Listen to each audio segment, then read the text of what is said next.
आज इस वीडियो में हम ओवर थिंकिंग के बारे में बात करने वाले हैं और हम ये जानने की कोशिश करेंगे कि हम अपने दिमाग को ओवर थिंक करने से कैसे रोक सकते हैं। इससे पहले हम ये समझते हैं कि ओवर थिंकिंग होता क्या है। हमारा दिमाग ज्यादातर वक्त कुछ ना कुछ सोचता ही रहता है और सोचना कोई बुरी बात बिल्कुल नहीं है।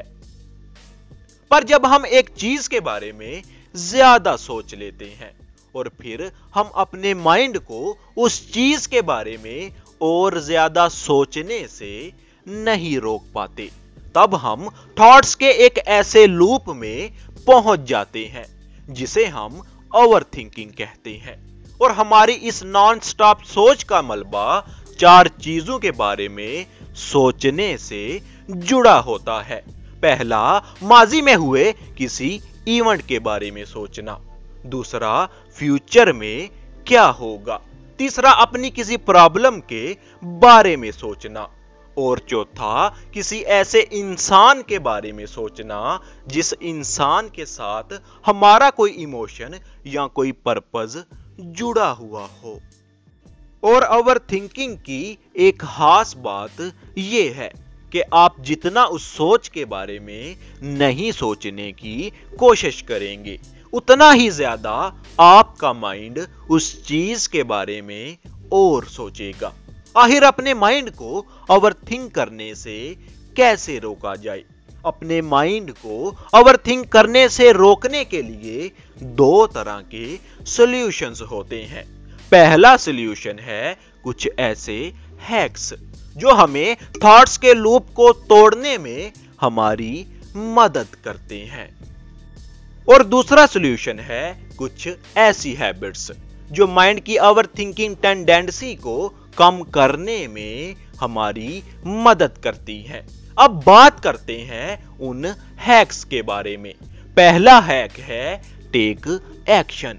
जब भी आपको ये रियलाइज हो कि आपका दिमाग ओवर थिंकिंग करना शुरू कर चुका है, तो हाल ही बैठकर ओवर थिंकिंग को बढ़ावा देने के बजाय उठकर अपने जरूरी काम करना शुरू कर दो। भले ही आपका बिल्कुल भी काम करने का दिल ना कर रहा हो, पर फिर भी आप जब अपने दिल के बार बार मना करने के बावजूद वो काम जबरदस्ती करते हो, तो ये उन थॉट्स के लूप को तोड़ने का आपका पहला स्टेप होगा। और इस तरह आपकी बॉडी आपके माइंड को ये सिग्नल देती है कि आपकी जिंदगी का असली बॉस आप खुद हो, आपका माइंड बिल्कुल नहीं। और बार बार ऐसे एक्शंस लेते रहने पर थॉट्स का वो नेवर एंडिंग लगने वाला लूप अपने आप ही टूट जाता है। और दूसरा हैक है step back and ask yourself a few questions. कई बार हमारे ओवर थिंकिंग करने की वजह हमें ठीक से पता ही नहीं होती, क्योंकि ओवर थिंकिंग करते दौरान हम एक नहीं बल्कि कई सारे अननेसेसरी थॉट्स और सवालों के बारे में लगातार सोचते जा रहे होते हैं। और उस टाइम अगर हम खुद से कोई सादा से क्वेश्चंस पूछें तो हमें इमीडिएटली बहुत ज्यादा रिलीफ मिल जाता है। जैसे कि आप खुद से ये पूछो कि मेरा दिल क्यों परेशान है। ध्यान देना कि यहां ये नहीं पूछना कि मैं क्यों परेशान हूं। आपको एक थर्ड पर्सन की तरह ये क्वेश्चंस पूछने हैं ताकि आप उस सिचुएशन से कुछ देर डी अटैच्ड होकर कुछ सॉल्यूशन ढूंढ पाओ। फिर इस क्वेश्चन के बाद आप खुद से ये पूछो कि क्या ये चीज आज से 10 हफ्ते बाद, 10 महीने बाद या 10 साल बाद इतनी अहमियत रखेगी। ऐसे कुछ सवाल आपको वाजिया कर देंगे और ओवर थिंकिंग से बहुत हद तक क्लियर भी। तीसरा बहुत ही यूजफुल हैक है जिसे हम टेक इट आउट कह सकते हैं। कई बार हमारी ओवर थिंकिंग की वजह बहुत छोटी होती है, पर हम उन थॉट्स के लूप में इस तरह फंस जाते हैं कि हमें कोई सॉल्यूशन दिखता ही नहीं। और ऐसे में हम किसी रिलायबल इंसान या किसी दोस्त से हमारे थॉट्स डिस्कस करते हैं। तो इस चीज के दो फायदे होते हैं।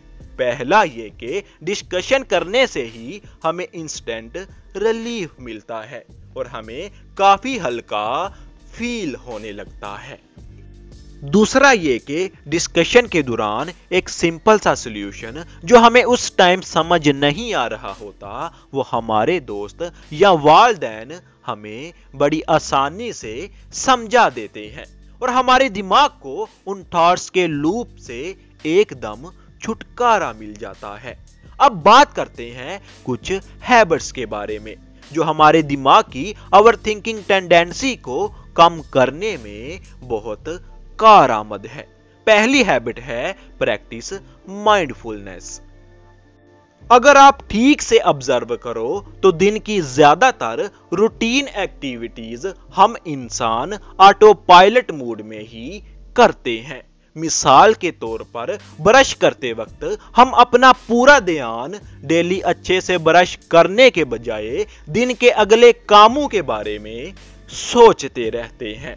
खाना खाते वक्त खाना खाने पे ध्यान देने के अलावा हम बाकी सभी बातों के बारे में सोचते रहते हैं और ध्यान खाना ठीक से चबाने पर होता ही नहीं।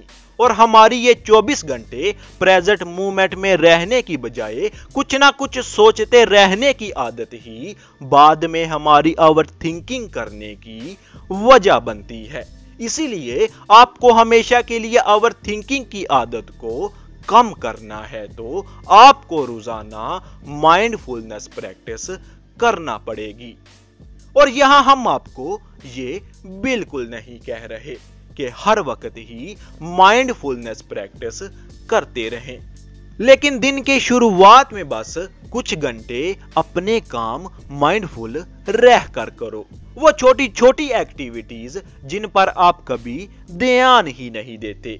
अब उन एक्टिविटीज के दौरान अपना पूरा ध्यान उन एक्टिविटीज पर रखने की कोशिश करो और शुरू में ब्रश और ब्रेकफास्ट करते वक्त पूरी तरह माइंडफुल रहने की कोशिश करो। और धीरे धीरे आप ये ऑब्जर्व करोगे कि चाहे जितना मर्जी परेशान करने वाला ही थॉट क्यों ना हो, वो आपके लिए प्रेजेंट मोमेंट में रहकर उसे अवॉइड करना बहुत आसान हो जाएगा।